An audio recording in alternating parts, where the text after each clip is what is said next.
Bulalo cravings na hindi lumayo sa metro, satisfied. So ako pumunta dito sa Bulalo World sa may Leon Ginto at ako ay nag-crave ng bulalo. Buti lang may malapit na sa area ko. So pagtingin ko dito sa menu, may mga bago ding items na gusto kong itry and of course some of the classic na available na dito. Man, I can't wait to just dig in. Grabe, everything looks so good. So first order natin, Bulalo Mami. Starts at 139. Perfect siya for merienda, alternative sa kanin at bulalo. Just in case na yung mga ibang cravings mo. Pagkaiko po ng sabaw, nilalasama mo kagad yung bulalo soup. And may kasama din ditong beef balls. May kasama din na slice ng beef. At saka meron din garlic chips and pechay. Oh, may bone marrow pa din no? Grabe. Pagkakain ko ng noodles, al dente, so good. Tapos samahan din natin siya ng beef slice. Yes sir. Kung gusto mo talaga ng mami, pwede ito eh. Tsaka beef ball na puro ang lasa. I really like it. And of course, bone marrow. Also gelatinous. Yes sir. Sobrang sulit. Pwedeng subukan kung sakali na maiba yung cravings mo. Panalo yun. Pero of course, since we're here, tayo ay bumili ng bulalo. Oh, look at that.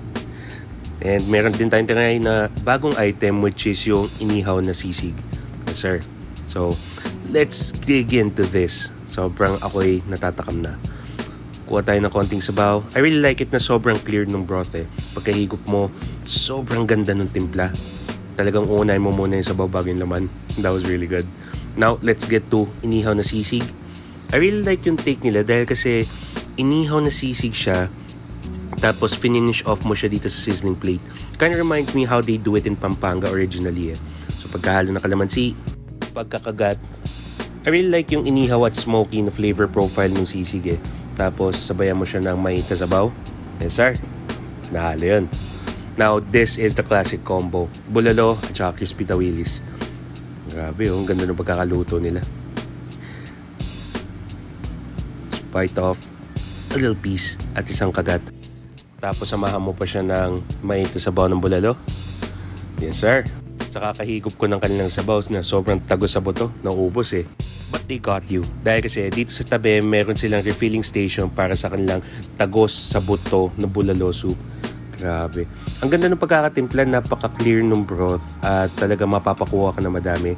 Free to for every dining meal. At talaga mapapadami ka dahil kasi ang sarap ng beefy flavor na hinalo dito sa tagos na buto soup. Siyempre kumuha na kagad ako ng dalawa para ma-rehydrate yung ating bulalo, bone marrow at saka yung mga gulay. Yes sir, tagos sa buto ang sarap. Kuha tayo ng konting laman. Sama natin sa kanin. Isang kagat. Yes sir, that was so good. Tapos eto na, ang bone marrow. Isang higop. Isang shot lang eh. Yes sir, that was so gelatinous. Panalo yan. Maliban dito, meron din mga ibang combinations na pwede nyo gamitin. So pwede ding subukan. At ito ang dinakdakan. Yes sir, kuha tayo ng konti kasama ng rice. Ang ganda ng pagkakatimpla eh. Hindi siya sobrang dami ng sauce. Hindi na cover yung proteins. Tapos, samahan din natin siya ng mainit na sabaw. Solid na combo yun ah. At maliban din dyan, pwede rin ang chicken skin. Yes sir, pampabata no? Kuha tayo ng isang piraso, dip, isang kagat, na napakalutong.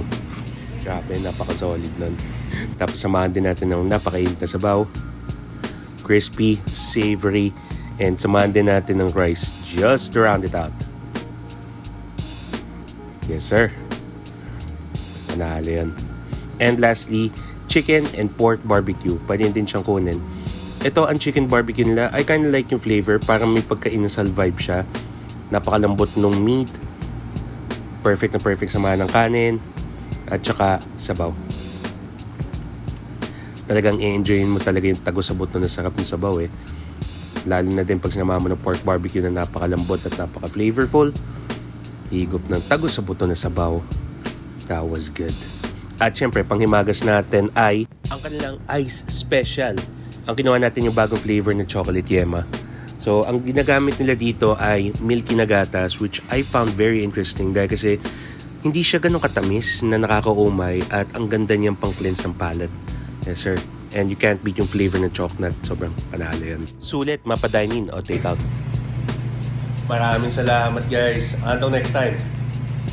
Follow for more.